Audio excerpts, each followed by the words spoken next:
A sports trial could be a game changer for the sports department at UW-Madison.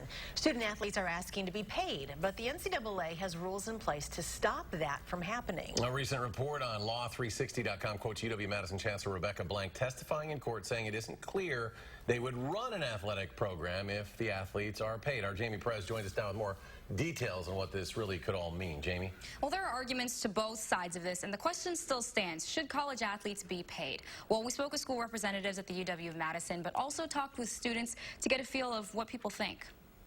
It's a bit of a toss-up. Should student athletes be paid? Well, a trial in California involving the NCAA and UW-Madison's Chancellor Rebecca Blank is trying to determine that now. Blank was quoted in an online article saying, quote, "It's not clear we would continue to run an athletic program. We're not interested in professional sports. We're interested in student athletes."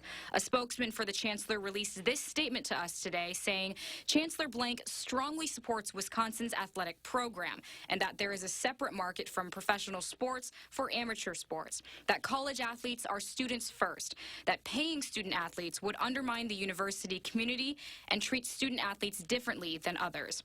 Well, we wanted to know what other students thought, so we asked. They put in more than 40 hours a week, they work hard, they liven the student experience, they bring a lot to the university. And I just feel like they can be compensated for that. I do not think student athletes should be paid at universities because, in addition, with their scholarships, they are getting education, they are getting housing, they are getting a bunch of things that non-student athletes get. I think it would definitely make sense since they spend so much time doing it. It's almost like they spend more time focusing on sports than they do school. The plaintiffs in the trial say they know what the NCAA rules are when it comes to paying student athletes, but they believe with the amount of money made, students should be compensated for the revenue the schools make off of their names, photos, and marked merchandise. Others say paying them could discredit the name of student athletes, that it would mold into a minor league sport, and that it could interfere with having fair competition between top players at universities.